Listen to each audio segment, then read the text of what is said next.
vetch actually has something called extra floral nectar, where you've got that extra floral nectar that's available to all of them. And that's where it's quite useful to have a diversity of flowering plants in the margins, so that you do cater for all of those different beneficial insect types with those different mouthparts. Knapweed is fantastic. It's one of those plants, and there's a few of them that are actually still just about got 1 or 2 flowers on. It's one of those plants that's just really good for a broad range of insects, so really good for insect biodiversity in general. So if you imagine those parasitoid wasps that I mentioned, yes, they'll want to go off in there as adult wasps, and they'll want to attack things like aphids if they come onto the crop, but they can't do that unless they're fed with nectar.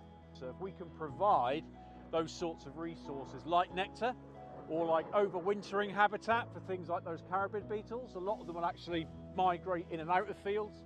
Some do that in the winter, some actually do it in the summer. They'll sort of move into these areas in the warmer months. Then we've got them here ready to respond if we need them in there, if we get something like the sort of pest increase in numbers.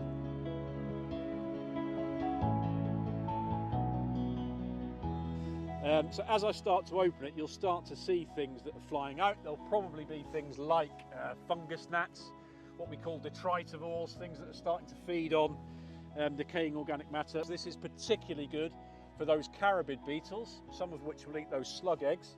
So having areas like this where they can get in there to spend the winter a little bit raised off the ground where it's dry. There's a ladybird, so that's really, really good to see. I've not seen many ladybirds this year at all. I think I've seen a few aphids in here. That's not to say that they're necessarily pest aphids. You'll have a few things like lepidopteran caterpillars in there. Again, I'm not a good enough entomologist that I can identify those just by the fact that they're caterpillars. I'd need them to turn into butterflies. And even then I wouldn't be that good. I can only identify the main one. Anything in there is going to be a really, really good protein source for things like farmland birds. And some of those farmland birds, even if they don't rely on insects so much as adults, they'll feed an awful lot of insect protein to their fledgling young. It just helps their young to put on lots of weight and grow. Where you've got the sort of flowery, grassy margins here, you've got the hedgerow there that things like these ladybirds will overwinter in. So yeah, all really good stuff.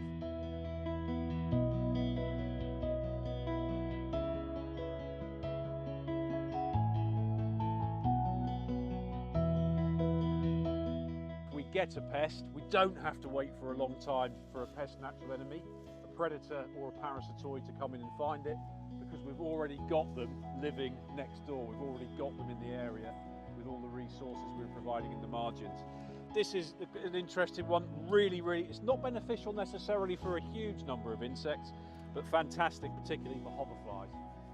So every time, any time I've ever done any project with field margins, it's always had some oxeye daisy in because it's particularly beneficial for that group. And then what we would do is to mix and match other species like fennel, like teasel, like the knapweeds, to try and make sure that we were providing for as many different types of beneficial insect as we could for as long as we possibly could all the way through the season, so that we could keep those beneficial insects in the area so that they were ready to respond if we got any sort of pest threat in our